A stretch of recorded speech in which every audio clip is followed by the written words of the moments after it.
Buonasera, benvenuti a questa edizione del telegiornale. Vediamo subito i nostri titoli. Intervento fuori programma del Presidente della Repubblica Sergio Mattarella in visita a Militello in Val di Catania per il taglio del nastro nella scuola ristrutturata. Un lungo applauso dei presenti saluta l'arrivo del Capo dello Stato che prima omaggia gli eroi della Resistenza. Morti tra le corsie degli ospedali siciliani. Alla Villa Sofia di Palermo un uomo è deceduto dopo 17 giorni di attesa per un intervento. Schifani convoca i vertici, esposto per morte sospetta a Messina, l'ennesima al Papardo. Sarà il TAR a fine mese a stabilire se la procreazione assistita sarà davvero un servizio gratuito in tutta Italia. Finora nelle strutture private bisogna sborsare dai 5.000 euro in su. Sequestrarono un giovane per un debito di droga. Dopo i primi 2 arresti, oggi in manette altre 9 persone nel Ragusano, compresi 4 minorenni. Il giovane era stato tenuto in ostaggio in un hotel di Siracusa.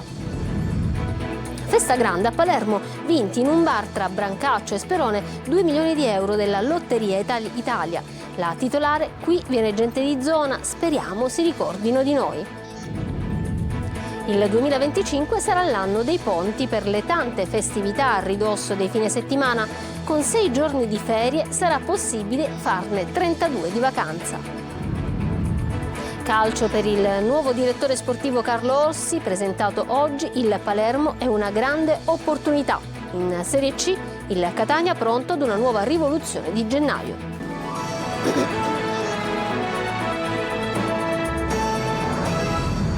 Bentrovati. Garantire servizi adeguati. Il Capo dello Stato Mattarella, in visita a Militello in Val di Catania, si rivolge al pubblico in un intervento fuori programma. Prima l'inaugurazione di una scuola, la nostra inviata Emanuela Corsi.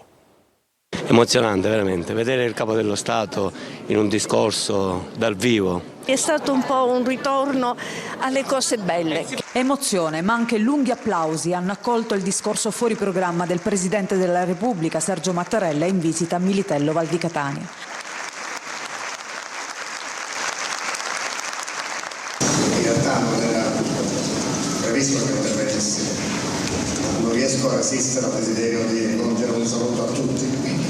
La visita del Capo dello Stato è iniziata nel pomeriggio con la deposizione di una corona d'alloro al Monumento degli Eroi della Resistenza, poi con l'inaugurazione e la visita del plesso scolastico Pietro Carrera, recentemente ristrutturato.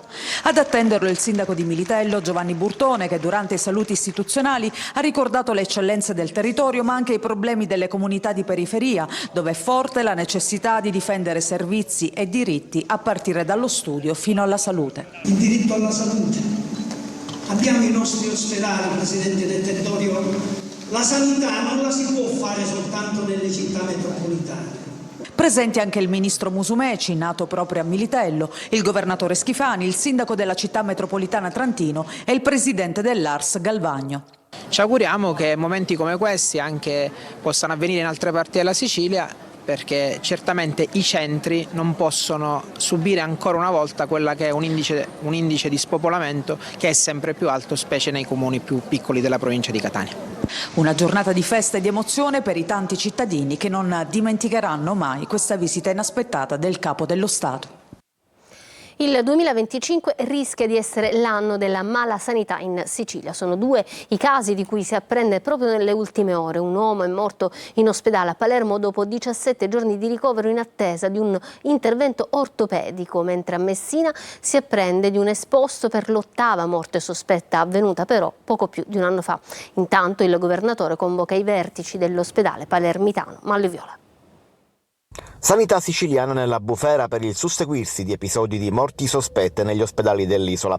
I casi venuti alla luce nelle ultime ore riguardano Palermo e Messina. All'ospedale Villa Sofia di Palermo nella giornata di ieri è morto Giuseppe Barbaro, 76 anni, da 17 giorni in attesa di un intervento per una frattura scomposta alla spalla sinistra. I familiari hanno presentato un esposto, la procura ha aperto un'inchiesta, sequestrato la salma e disposto l'autopsia che si svolgerà venerdì all'Istituto di Medicina Legale del Policlinico di Palermo. Secondo Secondo i congiunti della vittima, l'uomo sarebbe rimasto per 3 giorni al pronto soccorso, poi sarebbe stato trasferito in ortopedia, ma l'intervento non sarebbe mai stato programmato e nessuno si sarebbe preso cura delle condizioni generali del paziente che avrebbero portato alla morte. Per questo e per altri disservizi denunciati nei giorni scorsi, il presidente della regione ha convocato a Palazzo d'Orleans il direttore sanitario e quello amministrativo dell'azienda ospedaliera. Ma intanto si apprende di un altro esposto risalente a maggio e riguardante un decesso di oltre un anno fa, presentato invece a Messina per la morte di un paziente avvenuta dopo un intervento all'ospedale Papardo. Si tratta di Salvatore Nastasi, dirigente medico di patologia clinica dello stesso ospedale Papardo, ma in pensione. Dopo l'intervento per la sostituzione della valvola mitralica sarebbe sopraggiunta una infezione poi risultata fatale. Complessivamente gli esposti per decessi avvenuti dopo interventi nella cardiochirurgia del Papardo sarebbero ad oggi ben 8. Ma la sanità, lo abbiamo sentito, ma anche poca sicurezza per i medici. Dopo l'ultimo caso al Policlinico di Catania, medici e infermieri delle strutture pubbliche chiedono sicurezza contro le aggressioni in corsia. I numeri sono in aumento. Luca Ciriberti. Un'altra insensata violenza, episodi che si moltiplicano ai danni del personale sanitario in servizio nelle strutture pubbliche. Il caso dei 2 pediatri aggrediti in corsia al Policlinico di Catania riaprono il tema della sicurezza. Fenomeno inaccettabile e vergognoso che richiede misure immediate, sottolinea il sindacato CIMO in una nota. Da più parti si invoca un ruolo più incisivo delle guardie giurate a garanzia di un raccordo efficace con le forze dell'ordine. Nell'ultimo caso di Catania addirittura sembra che manchino persino le telecamere per individuare gli autori del gesto. I numeri sono impietosi. In totale, in tutto il paese, si sono verificate 4.100 aggressioni al personale sanitario, 11 al giorno. Il numero sale a 16.000 casi se si considerano anche le violenze verbali. I dati del Ministero della Salute sono riferiti al 2023, ma il bilancio dell'anno appena trascorso sembra aggravarsi.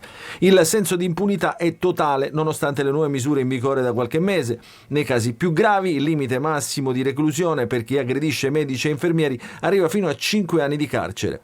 Il reparto più pericoloso resta sempre il pronto soccorso, però spesso a inveire contro il personale sono i pazienti estenuati dalle lunghissime attese. Ecco perché i sindacati dei medici chiedono di rinforzare gli organici per aumentare i filtri nei reparti e smaltire le code. Intanto è atteso per fine mese il via libera del TAR alla procreazione assistita gratuita in tutta Italia. Nelle strutture private finora bisogna sborsare dai 5.000 euro in su. Desiree Ferlito. Attesa per il 28 gennaio la decisione del TAR sull'aggiornamento della lista di prestazioni sanitarie gratuite. Tra queste la fecondazione assistita, che diventerebbe quindi accessibile a tutti. Assicurare una prestazione sanitaria fondamentale ai cittadini che soffrono di infertilità e che fino ad ora hanno dovuto sostenere costi di tasca propria in centri privati con tariffe dai 5.000 euro in su rappresenterebbe un cambiamento epocale. La Regione è già sommersa dalle richieste e fronteggiarle con solo 3 strutture pubbliche attualmente operative in ambito di fecondazione assistita sarà un arduo compito. Sono 80.000 le coppie che l'affrontano in Italia, oltre 100.000 i cicli di trattamento, 16.718 i bambini nati grazie alla procreazione assistita. I LEA furono stabiliti l'ultima volta negli anni 90, quindi questo aggiornamento era atteso da anni. Il TAR dovrà esprimersi sul ricorso rappresentato da centinaia di strutture private accreditate e dalle principali associazioni che rappresentano gli operatori sanitari privati, secondo cui i rimborsi previsti dal Ministero sono insufficienti a coprire le spese che loro sosterrebbero per fornire i servizi inclusi nei nuovi LEA. Si attende l'udienza in cui valutare il ricorso e nel frattempo ha sospeso l'entrata in vigore dei nuovi LEA, almeno fino a quella decisione, quindi queste prestazioni mediche continueranno a essere a pagamento. Cambio nei codici di priorità di accesso assegnati al triage dei pronto soccorso dei 2 presidi del Policlinico Universitario di Catania, il Rodolico e il San Marco. Dalla mezzanotte di domani, 8 gennaio, verranno infatti utilizzati anche i numeri accanto ai colori e si passerà dagli attuali 4 a 5 codici di priorità. Il codice 1 è quello dell'emergenza, che corrisponde al rosso, il codice 2 urgenza indifferibile, arancione, codice 3 urgenza differibile, azzurro, codice 4 urgenza minore, verde, codice 5 non urgenza, bianco. Cambiamo argomento, andiamo alla cronaca. Spari e sequestro di un giovane per un debito di droga. Era successo a Scicli lo scorso giugno. Dopo i primi 2 arresti, oggi in manette altre 9 persone, compresi 4 minorenni. Veronica Barbarino. Si chiude il cerchio attorno alla vicenda della sparatoria tra due bande rivali a Scicli e del sequestro di un 19enne, trasferito poi a Siracusa a scopo di estorsione, avvenuta lo scorso 20 giugno. Ai primi 2 arresti immediati, all'irruzione nel covo e la liberazione dell'ostaggio da parte del gruppo di intervento speciale dei Carabinieri, si sommano oggi 9 arresti, di cui 4 minorenni. Sono tutti responsabili di sequestro di persona a scopo di estorsione e di detenzione e porto di armi da fuoco aggravati in concorso. Il motivo dello scontro sarebbe stato legato al mancato pagamento di una partita di droga. Secondo quanto ricostruito dalle indagini condotte dai Carabinieri di Modica, il sequestro ha avuto inizio a Scicli, dove il gruppo avrebbe prelevato con la forza il 19enne. Gli indagati avrebbero poi trasferito la vittima a Siracusa, avanzando richieste estorsive. La gravità del reato e la pericolosità degli autori hanno reso necessario l'intervento di un'unità del GIS dei Carabinieri, che ha portato al blitz di liberazione dell'ostaggio. Le indagini sono state coordinate dalla Procura Distrettuale Antimafia e dalla Procura per i minorenni di Catania, coinvolgendo i reparti investigativi dei comandi provinciali di Ragusa e Siracusa e l'impiego di 3 unità cinofile. Vista la gravità dei reati, per tutti gli indagati è stato sottoposto il carcere. L'attività economica della Sicilia è minata dalle estorsioni, ma anche dalla mentalità di tanti taglieggiati. A Catania, come a Palermo, solo l'1% denuncia. Alcune vittime mostrano pure atteggiamenti di sudditanza, come ci racconta Adelaide Barbagallo. A Palermo, nella città di Libero Grassi, il commerciante che per primo si oppose in maniera eclatante al pizzo, pagando con la sua vita, a distanza di 34 anni da quel 10 gennaio che si vuol far diventare giornata internazionale contro il racket, quelli che denunciano sono poco più dell'1%. Non va meglio a Catania, dove i taglieggiati spesso negano di aver pagato, anche quando gli inquirenti riescono a dimostrare il contrario. Su 10 vittime, in media, solo una collabora.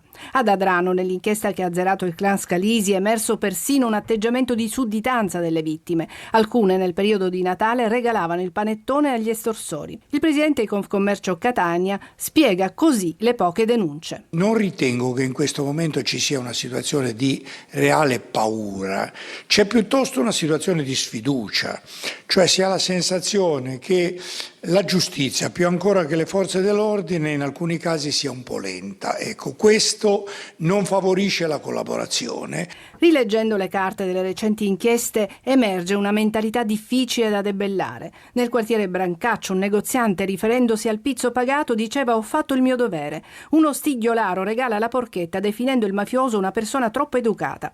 E così brillano come diamanti alcune denunce, come quella degli operai di un cantiere edile di Palermo che hanno denunciato l'estorsore del loro datore di lavoro. «Lo facciamo», dissero, «per dare un segnale alle nuove generazioni e anche per il nostro titolare. Deve pagare ciò che è giusto, i fornitori, gli operai, non di certo i mafiosi». Lotteria Italia, festa grande a Palermo, vinto il 3° premio da 2 milioni di euro in un bar del capoluogo. La titolare: da noi viene gente del quartiere, speriamo che si ricordino di noi. Marco Gullà. In questo bar, che nasce tra i quartieri Brancaccio e Sperone di Palermo, qualcuno da oggi può dire di poter cambiare vita. Sono stati infatti vinti 2 milioni di euro con il 3° premio della Lotteria Italia, una vincita storica. Palermo viene baciata dalla Dea Bendata e nel bar Pasticceria Porretto. E ovviamente festa grande. Felicissima, orgogliosa, finalmente una bella vincita e che possa essere un cliente bisognoso. Sarà questa bella della zona? Sicuramente. Ne passano tanti, ne ho venduti tanti e ne ho persi di venderne tanti. E nel quartiere è già caccia al fortunato vincitore, in tanti dicono è sicuramente della zona, visto che il bar ha una clientela prevalentemente locale. È lei il fortunato vincitore? Assolutamente no. Lei lo ha comprato, signore? Io l'ho comprato il biglietto, però non ho vinto io. E quando ha saputo che la vincita era stata fatta qui, in questo bar, che ha pensato? Mi sono arrabbiato un poco. Sì? Sì, mi sono arrabbiato un poco, perché io sono cliente di qua e... E il biglietto l'ha comprato qua? Sì, certo. Io vengo ogni giorno, pranzo e cena, mattina, sera, però non ho comprato il biglietto, mi dispiace. Però spero che sia una persona che abbia di bisogno, d'altronde qui veniamo persone normali, comuni. Ed eccola qui, la matrice vincente, una vincita storica per questo bar. Cosa chiedere al vincitore? Nulla, ma che si fa vivo, anche mettere una busta sotto la porta. No, cosa augurargli? Niente, tutto il bene. Siamo felici noi che abbiamo fatto questa ultima pubblicità alla nostra pasticceria e augurargli il meglio soltanto al vincitore.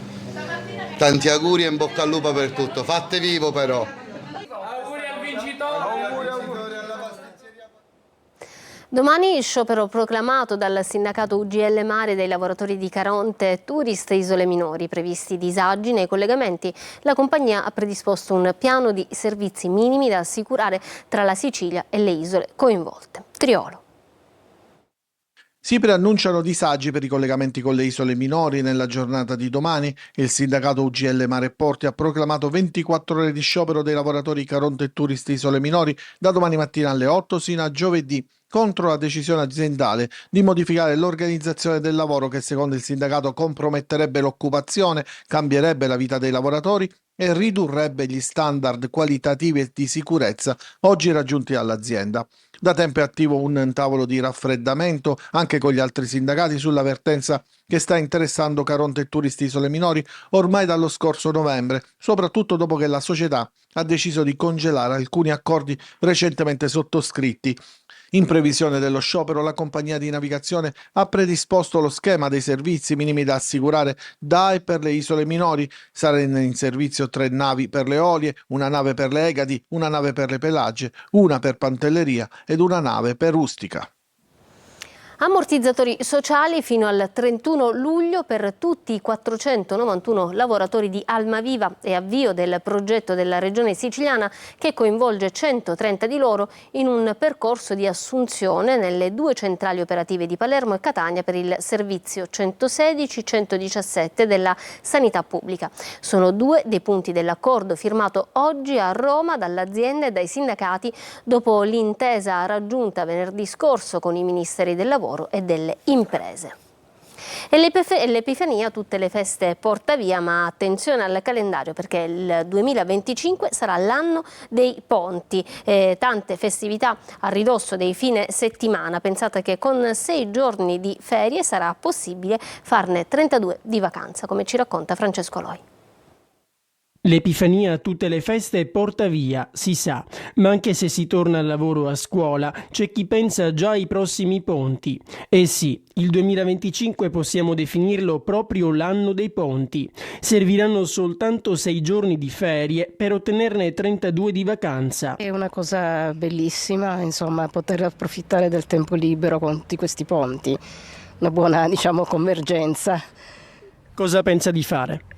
Ma di sicuro passare più tempo con la mia famiglia. Almeno ci ho più occasioni per riposarsi. Sarà aprile il mese che regalerà la pausa più lunga. Tra Pasqua e la festa della Liberazione, prendendo 3 giorni di ferie, si resterà a casa, o forse è meglio dire in vacanza, per ben 10 giorni. È l'occasione per fare una vacanza con la mia compagna e di vedere dei posti sicuramente interessanti. No, io non faccio spesso molte vacanze, però mi piace. Sono un tipo a cui piace studiare con calma e quindi avendo più ponti posso studiare con più calma. Ponti allungati quindi, come quelli del 1 maggio, del 2 giugno o dell'Immacolata. Per le prossime festività natalizie basterà prendere 2 giorni di ferie, 24 e 27 dicembre, per 5 giorni di relax.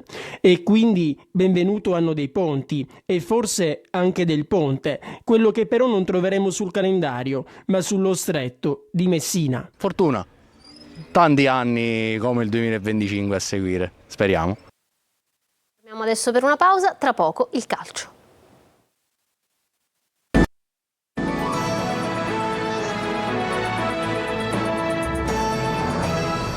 Ritorniamo in studio con lo sport, il calcio. A Palermo è stato presentato questa mattina il neo direttore sportivo Carlo Osti. Per me Palermo rappresenta una grande opportunità, ha detto il dirigente rosanero. Intanto domenica al Barbera arriva il Modena. Marco Gullà. La direzione sportiva è andata in difficoltà, ecco perché abbiamo preferito cambiare. Parole dell'amministratore delegato del Palermo Giovanni Gardini, che questa mattina ha presentato al Barbera il neo direttore sportivo rosanero Carlo Osti, che succede a Morgan De Santis. Il club siciliano volta pagina e adesso spera nella mano di Osti per dare una nuova identità alla squadra. Entro in punta di piedi come nel mio carattere, ma consapevole che si possano raggiungere i risultati di cui ha parlato Giovanni e che sono i risultati che tutti vogliamo, perché sono risultati sono obiettivi ambiziosi di una proprietà ambiziosa. Spero di poter cambiare le cose fin da oggi. Lo so che i risultati sono stati questi, secondo me potrebbero cambiare rapidamente, perché credo in questa squadra, cercherò di capire quello che è successo, ma sono convinto che la squadra possa cambiare, diciamo, il senso del campionato fin da subito. Mercato, tutto gira intorno a Brunori. L'attaccante potrebbe restare almeno fino a fine stagione. Il Palermo infatti, se cederà il centravanti, lo farà solo a titolo definitivo e non in prestito, e in questo mercato appare complesso pensare ad una cessione. Rosanero alla ricerca di un portiere, sfuma Vasquez dell'Empoli. Intanto la squadra lavora per la partita di domenica al Barbera contro il Modena. In porta, visto l'infortunio rimediato da De Planche, ci sarà Salvatore Sirigu. Calciomercato in fermento, tante le operazioni che dovrà fare il Catania, in uscita soprattutto una rivoluzione preannunciata a Messina. Il Trapani ha messo gli occhi su Anatriello. Francesco Triolo. Il calciomercato è pronto a decollare per il Catania, ma non solo. I rossazzurri sono una delle società che dovrebbero operare in maniera più massiccia. In uscita ci sono almeno 8 giocatori, un numero elevato anche per via dei tanti fuorilista che il club etneo ha in questo momento. Almeno 5 potrebbero partire subito, così anche da liberare parte del monte ingaggi da utilizzare per i nuovi. Le trattative più avviate sono quelle per Zanellato e Chiricò, sul quale c'è una società del centro Italia e potrebbe essere inserita una contropartita tecnica nell'operazione. Su Zanellato invece ci sarebbe un club lombardo, sempre di Serie C. Sondaggio della regina invece per Rapisarda e della Triestina per Silvestri. Potrebbero viaggiare in coppia, direzione Sud Tirol. Invece Luperini e Adamonis. Capitolo entrate, il nodo portiere è quello più urgente. Nonostante l'arrivo di Farroni, si lavora su 2 nomi. Il primo è quello di Andrea Dini, classe 96, ex Trapani e Crotone, ora il Catanzaro. Il secondo, di prospettiva, Gianluca Saro, classe 2000, di proprietà della Cremonese. Torna a sentirsi inoltre il nome di Marco Garetto, 23 anni, del Rimini, mezzala da 5 gol sinora in campionato, che già la scorsa estate era finito nel mirino del DS Faggiano.